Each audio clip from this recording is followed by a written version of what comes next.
Olá, aluno. Hoje nós vamos voltar a estudar um pouquinho sobre as vias metabólicas, que nós já começamos a estudar na sala de aula presencial. Na última aula, que nós estávamos juntos, nós começamos a estudar um pouquinho sobre a cadeia respiratória, né? E contando que a cadeia respiratória ela é muito importante no processo de produção de ATP. Então, na aula de hoje, nós vamos recordar um pouquinho sobre a cadeia respiratória e eu vou introduzir mais uma via metabólica, que é a fermentação lática, né? Então, vamos recordar até o momento o que nós estudamos das vias metabólicas, né? Principalmente as vias de carboidrato. Então, sempre a gente começa a estudar as vias metabólicas a partir da glicose, né? Então, a glicose passa a ser o nosso carboidrato exemplo, tá certo? Essa glicose ela tem vários caminhos que ela pode seguir no metabolismo, mas por enquanto a gente estudou apenas a glicose sendo transformada em 2-piruvatos, né? Até o momento foi o que nós vimos. Essa transformação é chamada de glicólise, tá certo? Ou via glicolítica. É uma via constitutiva, todas as células apresentam, e é interessante que aqui, além da produção de piruvato, a produção em saldo, né, saldo positivo, de 2 ATPs e 2 NADHs. Então, é uma via que podemos dizer, de certa forma, oxidativa, né, porque ela produz para a gente NADH. O NADH, como já foi dito, já foi estudado, ele é a molécula que transporta elétrons que foram retirados da glicose, né? Esses elétrons eles vão seguir, por enquanto eles vão ficar mantidos aqui, mas no próximo, posteriormente, eles serão transferidos para o oxigênio na cadeia respiratória. Mas por enquanto vamos mantê-lo aqui na produção da via glicolítica. Esses 2-piruvatos, se a célula possuir quantidades adequadas de oxigênio, eles vão seguir para o ciclo de Krebs, ou para a mitocôndria. É importante, quando eu digo ter a quantidade suficiente ou adequada de oxigênio, quer dizer que em células que estão em alta exigência de demanda energética, muitas vezes o oxigênio disponível não é suficiente, né? Como no músculo quando ele está sendo exigido ou ele está em atividade física. E algumas células não possuem mitocôndrias, por exemplo. Então, a mitocôndria, ela uma célula que não possui mitocôndria não tem como fazer a transformação de piruvato em acetil-CoA, já que isso aqui depende totalmente dessa organela. Então, eu estou considerando essa condição, com suficiência de oxigênio. Se for este o caso, esses 2-piruvatos, então, seguem para a mitocôndria e são transformados em 2-acetil-CoA. Essa transformação ela acontece na membrana da mitocôndria e ela também é oxidativa. Então, aqui, mais uma vez, nós temos a produção de NADH, certo? Então, mais uma vez, eu tenho aqui o NADH. Mais um, olha, mais dois, né? E também essa transformação, ela acaba liberando para a gente as primeiras moléculas de CO2. Então, os carbonos que fazem parte da glicose começam já a sair. Lembrando sempre que a glicose tem 6 carbonos, tá certo? Então, aqui 2 já vão embora. Então, dos 6, restam apenas 4 carbonos. Então, o piruvato virando acetil-CoA, o acetil-CoA tem 2 carboninhos, portanto, no total, como são 2 acetil-CoA, tem 4 carbonos. E esse acetil-CoA, então, segue para o ciclo de Krebs, onde ele vai ser queimado totalmente. Quando eu digo queimado totalmente, quer dizer, eu vou colocar esses carbonos deste jeito, na forma de acetil, e vai sair daqui gás carbônico. Então, eu posso considerar o ciclo de Krebs como um ciclo de queima, literalmente, né? O produto daqui é gás. Então, é uma queima, é um processo oxidativo bastante intenso, tá certo? Lembrando sempre, o acetil-CoA entra no ciclo de Krebs um de cada vez, ele não pode entrar os dois ao mesmo tempo. Então, entra um acetil-CoA, as reações ocorrem, entra outro acetil-CoA, as reações ocorrem. É uma reações muito oxidativas. Então, nós temos alta produção de NADH também no ciclo de Krebs. Inclusive, a produção, levando em consideração 2 acetil-CoAs, eu produzo 6 NADHs. Muito mais do que produziu, por exemplo, a glicólise, né? também é produzido aqui um FADH2 para cada acetil-CoA. Então, também tem mais uma molécula transportadora de elétrons, agora o FADH2, produzido no ciclo de Krebs. Então, comparativamente com a glicólise, o ciclo de Krebs é muito mais oxidativo do que a glicólise. Veja que aqui nós produzimos 2 NADHs, enquanto aqui nós produzimos 6 NADHs mais 2 FADH2. Né? Lembrando também que tem 2 NADHs que foram produzidos aqui na membrana da mitocôndria na transformação do piruvato a acetil-CoA. Se a gente for levar até o momento o balanço energético, ou seja, quanto de energia foi produzido nesse processo, nós vamos ficar apenas com 2 ATPs que foram produzidos da transformação da glicose em piruvato, tá certo? Então agora eu tenho, depois que todo o processo termina e toda a queima ocorre, eu tenho uma alta quantidade de NADH dentro da mitocôndria, ou na matriz mitocondrial. Então, esses NADHs agora começam a transferir esses elétrons que foram sendo acumulados ao longo desse caminho para o oxigênio. Essa transferência recebe o nome de cadeia respiratória, tá certo? E a cadeia respiratória ela se divide em 2 processos. O primeiro é o transporte do elétron até o aceptor final, aquele último que vai ficar com o elétron, que é o oxigênio, tá certo? O2. Então, todos aqueles elétrons que foram arrancados da glicose pela glicólise ou pelo ciclo de Krebs, agora serão transferidos de forma não direta até o oxigênio. Assim que o oxigênio começa a receber esses elétrons, ele é transformado numa molécula de água. Veja que todo esse caminho, né, esse transporte de elétron aqui, ele é feito dentro da matriz mitocondrial, que envolve inclusive as membranas internas da mitocôndria. E o que está sendo representado aqui é uma transferência dos elétrons de NAD para FAD, de FAD para coenzima Q, da coenzima Q para o citocromo B, citocromo C, citocromo A e citocromo A3, que é o último quem transfere os elétrons para o oxigênio. Tá certo? Então aqui eu vou chamar de cadeia de transporte de elétrons, ou se você preferir, cascata de transporte de elétrons.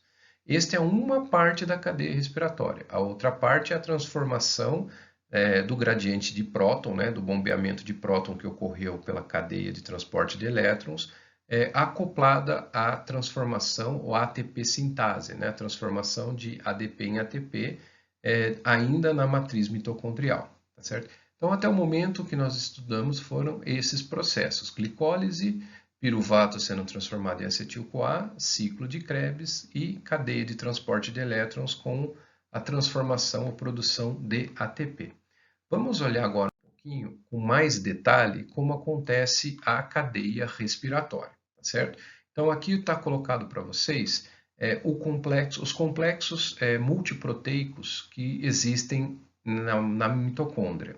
Essa região aqui é a matriz mitocondrial. Então, essa é a membrana interna da mitocôndria e aqui está representado a região entre as duas membranas da mitocôndria. Repare que o NADH, quem é que está transportando os elétrons, ele transfere os elétrons para o complexo 1.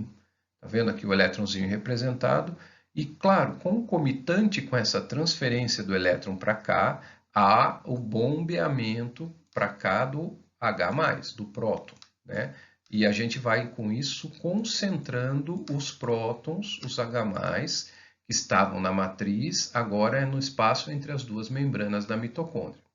Esses elétrons, então, via coenzima Q, por exemplo, ou biquinona, transferido para o complexo 3 na mitocôndria, né, ou na matriz mitocondrial. No complexo 3, mais uma vez, há o citocromo que recebe esses elétrons, e esse citocromo, então, vai transferir esses elétrons para o complexo 4. E importante também, toda vez que você tem a passagem do elétron por um complexo, há também bombeamento de H+ para cá, né, para a região entre as duas membranas, tá certo? Então, mais uma vez, eu tenho H+ aqui no espaço entre as membranas, tá certo? É importante que isso vai acontecer no complexo 1, isto vai acontecer no complexo 3, e também vai acontecer no complexo 4. Então, eu tenho, ao passar os elétrons por esses 3 complexos, o 1, o 3 e o 4, eu vou bombeando o H+ para fora da matriz mitocondrial. Lembrem-se sempre que o último que vai ficar com os elétrons desta passagem é o gás oxigênio. Por isso que nós damos o nome do processo de cadeia respiratória. Se a gente tiver, ao invés de usar NADH, nós quisermos transferir do FADH2, o processo é um pouquinho diferente, né? É o que está representado aqui embaixo. O FAD ele não consegue entregar os elétrons para o complexo 1, então ele vai entregar para o complexo 2. O complexo 2, diferente dos outros complexos, ele não permeia a membrana da mitocôndria. Portanto, eu não consigo bombear H+ aqui. Então, há simplesmente a passagem do elétron do complexo 2 para o complexo 3 sem transferência de H+. Já quando os elétrons vão para o complexo 3 e depois dirigidos ao complexo 4, nos dois há bombeamento de H+. Mas aqui fica claro uma diferença para nós. O NAD consegue bombear muito mais H+ para fora do que o FADH2. Né? O FADH2 está representado aqui como succinato. Já vê então a diferença de transporte de capacidade de transportar elétrons de FAD para NAD. Né? E de novo, quem fica com os elétrons no final do processo é o gás oxigênio. Tá certo? Há algumas moléculas capazes de parar esse processo. Por exemplo, inibidores da cadeia respiratória.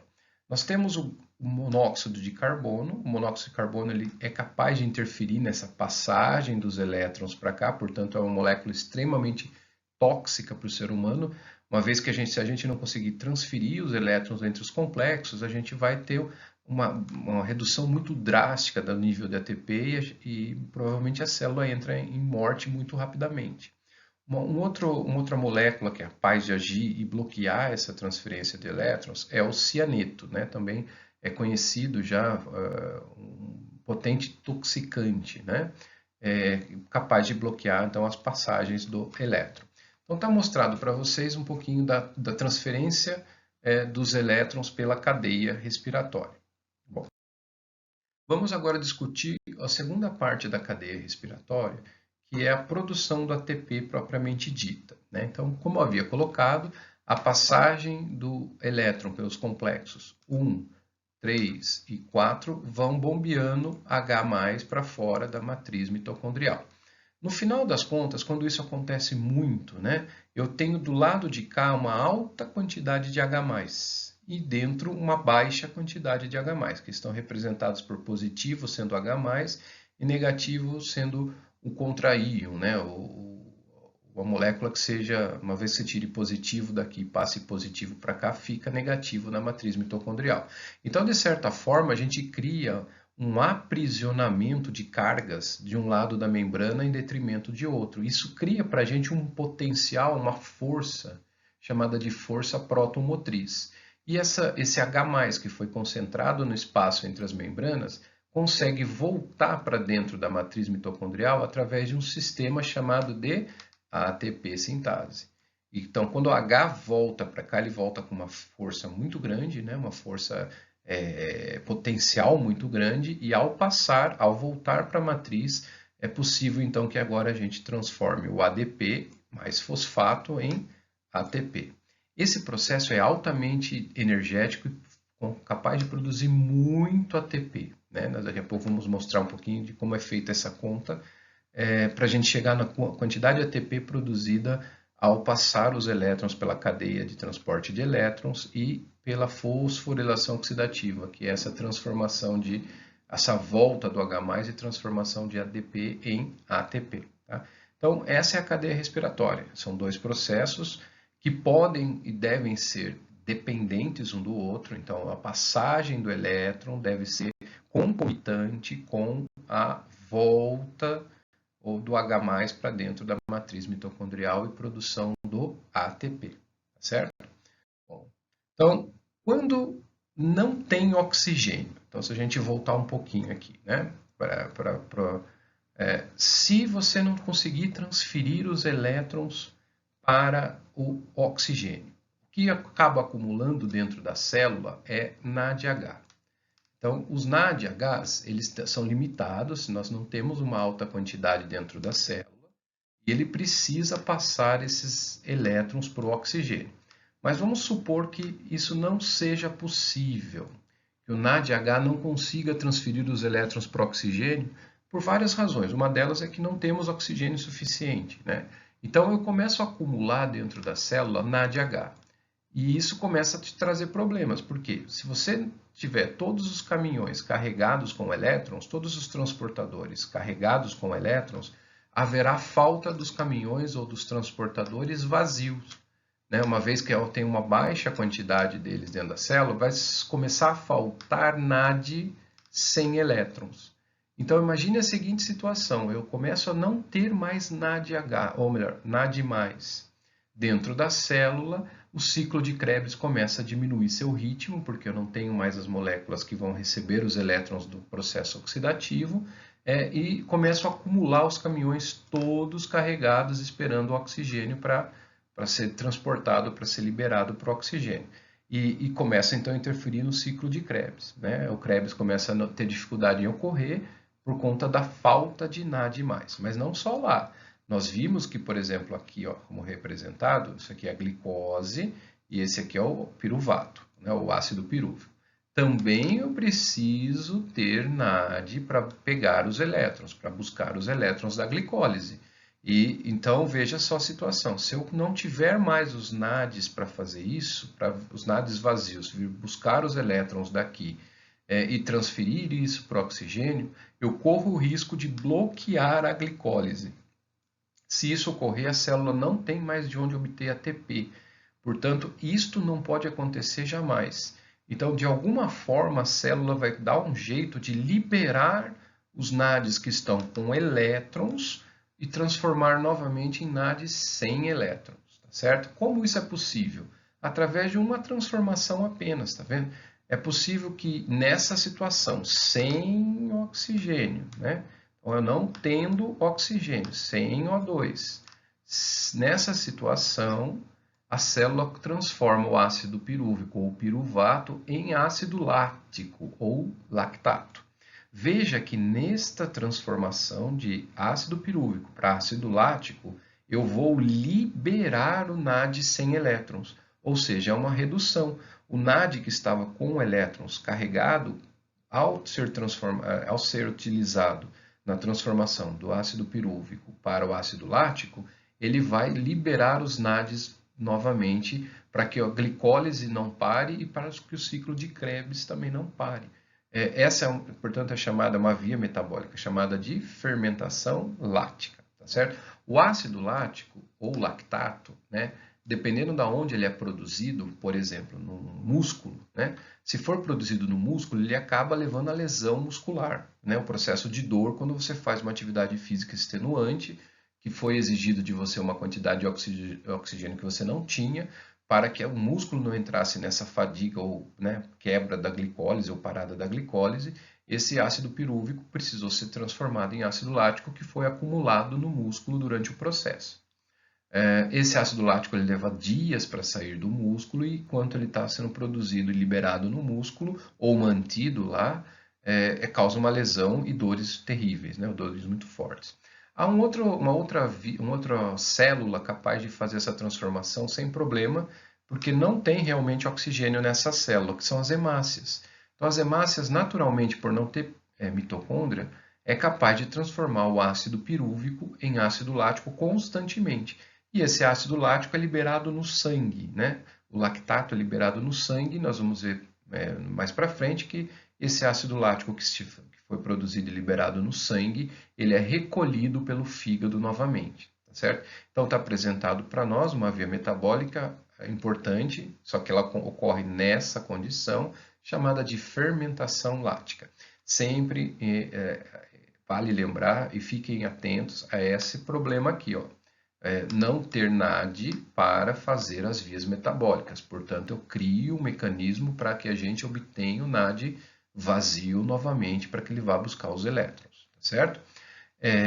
Vale a pena aqui nesse ponto que o aluno pinte o mapa metabólico dessa transformação aqui. Então, pega o mapa que a gente vinha trabalhando, partindo do piruvato, que já está pintado, nós pintamos quando nós fizemos a glicólise, você pode pintar o mapa, essa transformação do piruvato em lactato, né? Você pode pintar, então, esta seta, o NAD+, o NAD+, e o ácido lático, e fazer a legenda fermentação lática. Agora eu vou deixar para vocês uma continha que a gente faz para calcular quantos ATPs são produzidos durante toda a queima da glicose, tá certo? Então, lembrando sempre, nós tivemos 3 processos para queimar a glicose. A primeira foi a glicólise, nós já estudamos. A segunda foi a transformação ou produção do acetil-CoA. E a terceira foi o ciclo de Krebs, né? Então, nos 3 processos de queima da glicose, nós produzimos, de certa forma, ATP. Se não foi possível a produção de ATP, pelo menos foi possível a produção de NADH ou de FADH2, tá certo? Então, vamos recordar, na glicólise foi produzido diretamente 2 ATPs, tá certo? Mas também foi produzido 2 NADH. Na transformação do piruvato em acetil-CoA, está sendo chamado aqui de acetilação, foi produzido também 2 NADHs. No ciclo de Krebs foram produzidos 2 GTPs, que eu já transformei em ATP, foram produzidos 6 NADHs, lembrando que foram 2 voltas no ciclo de Krebs, porque foram produzidos 2 piruvatos e 2 acetil-CoAs, e 2 FADH2, tá certo?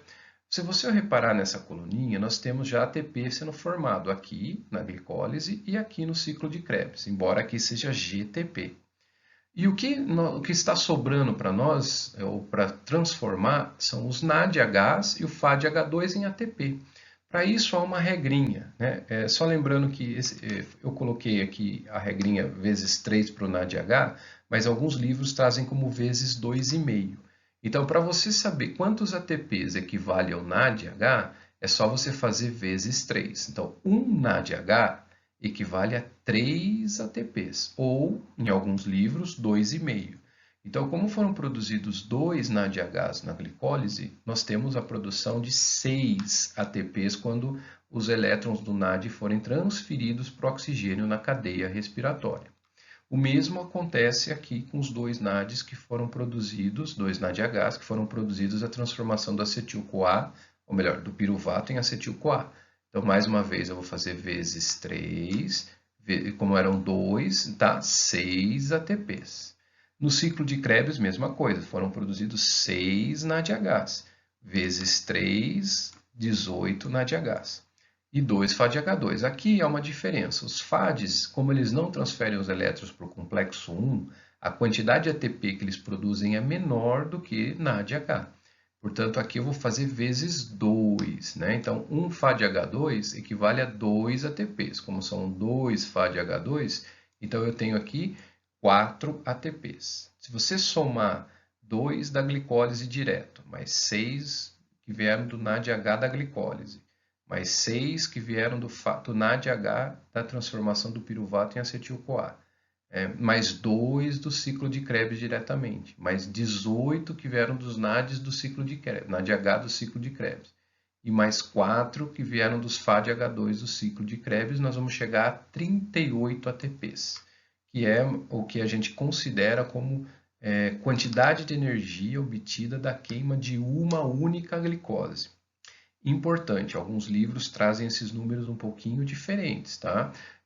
Alguns trazem esse número vezes 2,5 para NADH e vezes 1,5 para FADH2, o que pode dar uma pequena diferença. Se você considerar isso, você vai obter 30 ATPs no final, não 38, tá certo? Mas vamos trabalhar com 38 de forma ilustrativa, tudo bem? Vale a pena aqui a gente fazer uma pequena separação. O que foi ATP produzido diretamente e o que foi ATP produzido via cadeia respiratória? Então, se você considerar que foram 2 ATPs produzidos diretamente na glicólise e 2 ATPs produzidos diretamente no ciclo de Krebs, nós vamos chegar então a 4 ATPs produzidos sem a cadeia respiratória.